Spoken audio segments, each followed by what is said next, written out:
Bismillahirrahmanirrahim. Assalamualaikum warahmatullahi wabarakatuh. Alhamdulillah, tidak lama lagi kita akan masuki bulan Ramadan. Puasa mengandung hikmah yang sangat luas dan sangat dalam, mengajarkan kepada kita persamaan dan kesetaraan sebagai sama manusia yang mulia, juga memberikan satu prinsip-prinsip keadilan sosial bagi semua. Beberapa hal itu adalah yang bisa kita tarik dari pensyariatan puasa dan yang lainnya lagi kita bisa memahami bahwa di dalam puasa nanti kita akan diajarkan tentang bahwa Islam ini memberikan satu prinsip-prinsip kemudahan, bukan untuk mempersulit bagi umatnya. Berbicara tentang puasa, maka kita melihat eh, kewajiban tentang puasa itu disebutkan di dalam Al-Quran surat Al-Baqarah ayat 183. Ya ayyuhalladzina amanu kutiba alaikumusyamu kama kutiba alal ladzina min qablikum la'allakum tattaqun. Wahai orang-orang yang beriman, diwajibkan atas kalian untuk berpuasa sebagaimana telah diwajibkan atas orang-orang sebelum kalian agar kalian bertakwa. Jadi kewajiban puasa ini sudah diwajibkan bagi umat yang beriman ini sejak dulu, merupakan kewajiban yang berlangsung dari generasi ke generasi, dari umat ke umat, diajarkan oleh seluruh para nabi. Ini uh, merupakan penghibur bagi kaum muslimin bahwa sebenarnya puasa ini bukan hanya menjadi kewajiban bagi umat Nabi Muhammad SAW, tapi juga menjadi kewajiban umat Islam dikala para nabi-nabi sebelum Nabi Muhammad SAW. Ya, kemudian ditutup dengan satu ungkapan la'alakum tatakun, agar kalian bertakwa. Walaupun la'ala artinya adalah mudah-mudahan, ya, satu harapan, tetapi karena ini Allah yang menetapkannya, maka kemudian bukan diartikan sebagai mudah-mudahan, tapi agar atau supaya kalian bertakwa.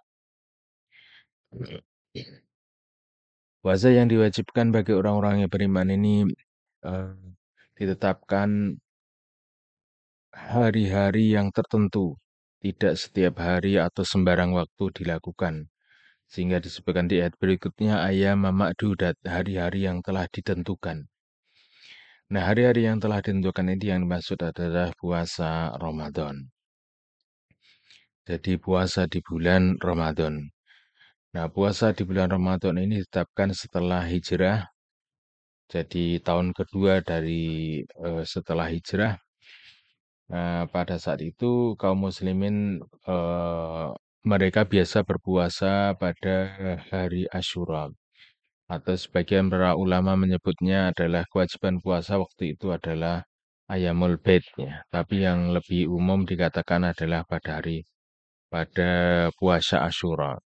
Tapi kemudian setelah diwajibkannya puasa Ramadan, maka Rasulullah SAW dan sebagian besar sahabat mereka sudah tidak lagi melakukan puasa Asyura ini. Man kana minkum maridun aw ala safarin fa iddatu min ayamin ukhur, maka barang siapa yang dalam keadaan safar, melakukan safar, dalam keadaan sakit atau melakukan safar, maka hendaklah dia menghitungnya di hari yang lain. Artinya menggantinya di hari yang lain. Walalladzina yutikunahu fidyatun ta'amu miskin, dan bagi orang-orang yang terbebani atau merasa berat melakukan puasa, maka dia bisa membayar fidyah kepada orang-orang miskin. Faman tatawa khairan fahuwa khairulah, maka barang siapa yang menambah kebaikan, maka kebaikan itu akan kembali kepadanya sebagai pahala yang diberikan Allah atas tambahan kebaikan itu. Wa antasumu khairul lakum in kuntum ta'lamun, dan berpuasa itu lebih baik bagi kalian jika kalian mengetahuinya. Surat Al-Baqarah ayat 184 ini turun lebih dulu. Jadi 183, 184 ini turun beriringan. Nah, barulah setelah itu turun ayat yang 185. Semula kaum muslimin itu mereka berpuasa. Semula kaum muslimin itu berpuasa. Kalau mereka itu mampu untuk membayar fidyah, maka sebagian di antara mereka lebih memilih untuk membayar fidyah. Walaupun sudah dikatakan wa antasumu khairul lakum in kuntum ta'lamun. Berpuasa itu lebih baik bagi kalian jika kalian mengetahuinya. Jadi ini merupakan proses pensyariatan atau yang disebut dengan taris tasyrik. Jadi syariat ini tidak kemudian dalam bentuk langsung final, tetapi ada tahap-tahapnya. Nah, awalnya puasa itu diwajibkan kepada mereka yang mau dan jika tidak mau mereka mesti membayar fidyah. Nah, fidyah ini ukurannya adalah sekali makan, berbeda dengan zakat fitrah yang ukurannya adalah sehari makan. Kalau sekali makan kemudian dikonversikan menjadi 8 on beras atau 8 on makanan pokok. Nah, atau kemudian dibulatkan menjadi 1 kilo beras ya. Sehingga berbeda konversinya dengan zakat fitrah karena sehari makan, maka konversinya adalah 2,5 kilo atau 3 kilo beras ya. Nah, tetapi kemudian dengan turunnya ayat 185, dengan turunnya ayat 185 dari surat Al-Baqarah, maka kemudian puasa ini tidak lagi menjadi pilihan, tetapi sudah menjadi kewajiban yang berlaku bagi semuanya. Syahrul Ramadan alladzi unzila fil Qur'an hudal linnasi wa bayyinatin minal huda wal furqan. Bulan Ramadan adalah bulan diturunkannya di dalamnya Al-Qur'an sebagai petunjuk bagi manusia dan penjelasan bagi petunjuk dan Al-Furqan sebagai pembeda. Jadi Al-Quran ini diturunkan pada bulan Ramadan secara keseluruhan jumlatan wahidatan. Dari Lauhul Mahfud ke Baitul Izzah fi sama'id dunya. Jadi yang dimaksud dengan turunnya Al-Quran di sini adalah turunnya Al-Quran dari Lauhul Mahfud sampai Baitul Izzah fi sama'id dunya. Ini penjelasan dari Abdullah ibnu Abbas.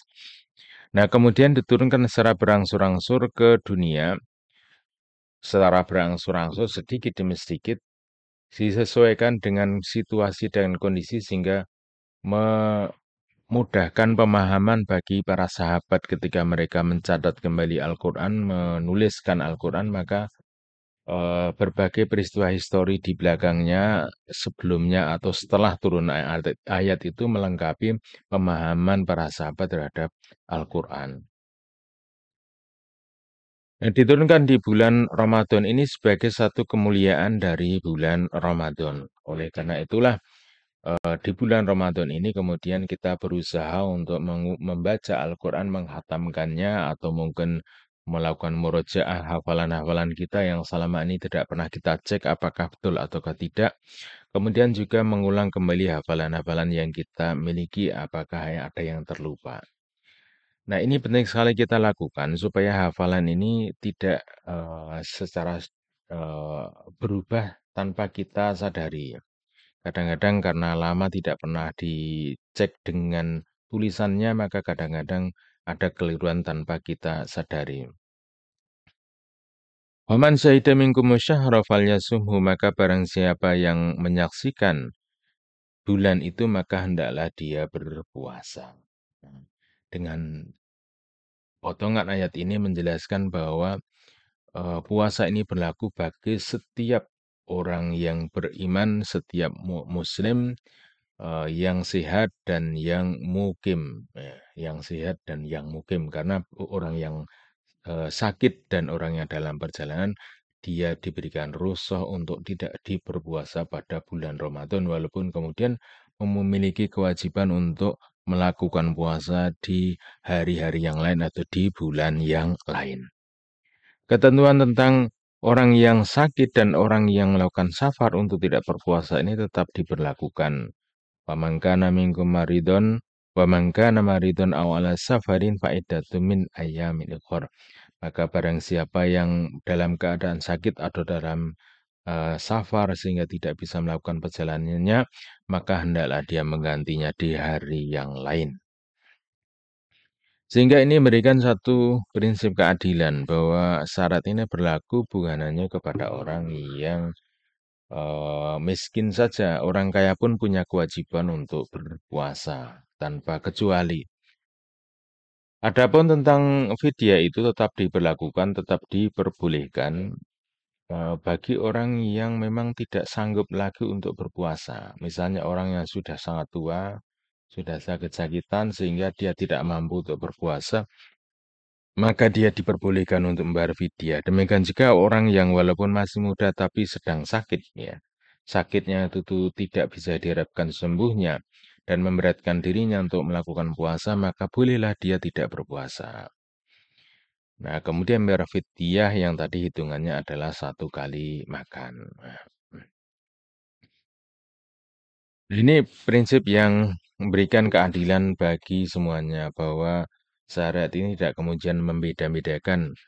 eh, Kalau kemudian orang yang kaya boleh membayar, maka sudah barang tentu ini akan menjadikan iri hati enak ya. Jadi orang kaya tidak usah puasa, kemudian bisa membayar fidyah. Sehingga Allah Subhanahu wa taala kemudian eh, menjelaskan satu prinsip di dalam agama ini, yuridullahu bikumul yusra wa la yuridu bikumul usra. Allah mengendaki kemudahan bagimu, tidak mengendaki kesulitan. Allah itu mengendaki kemudahan bagimu, tidak mengendaki kesulitan. Ini adalah satu prinsip dalam agama. Jadi agama ini datang dalam rangka memberikan solusi, bukan dalam rangka memberikan kesulitan-kesulitan. Ma anzalna alal Qur'an wa anzalna alaikal Qur'ana litashqa. Ini disebutkan di dalam Al-Quran bahwa surat Toha, ya, Al-Quran ini diturunkan bukan untuk memberikan kesulitan. Dan di saat kemudian ketika melakukan kewajiban beragama itu kemudian menghadapi satu kesulitan, maka kemudian ada jalan keluarnya. Nah, ada kemudahan-kemudahan yang diberikan. Nah, inilah harapan kita semuanya bahwa puasa kita pada Ramadan kali ini bisa kita selesaikan sampai ke akhir. Sehingga kita bisa merayakan kemenangan kita, bisa menyelesaikan puasa ini, baik kemenangan itu di saat kita berbuka, ketika kita berbuka merasakan satu kesenangan yang luar biasa. Demikian pula ketika kita menyambut di saat Idul Fitri kita berbahagia. Karena kita bisa menuntaskan 1 bulan penuh, kemudian kita diberikan satu kesempatan, satu hari raya yang luar biasa, yaitu hari raya Idul Fitri. Nah, kemudian ada kebahagiaan yang ketiga adalah di saat kita bertemu Allah Subhanahu wa Ta'ala, maka puasa ini adalah merupakan satu ibadah yang luar biasa, yang sangat bernilai bagi kita semuanya. Mudah-mudahan Allah Subhanahu wa Ta'ala memberikan pada kita kesempatan menyelesaikan puasa ini dengan sehat sampai akhir. Demikian, Assalamualaikum warahmatullahi wabarakatuh.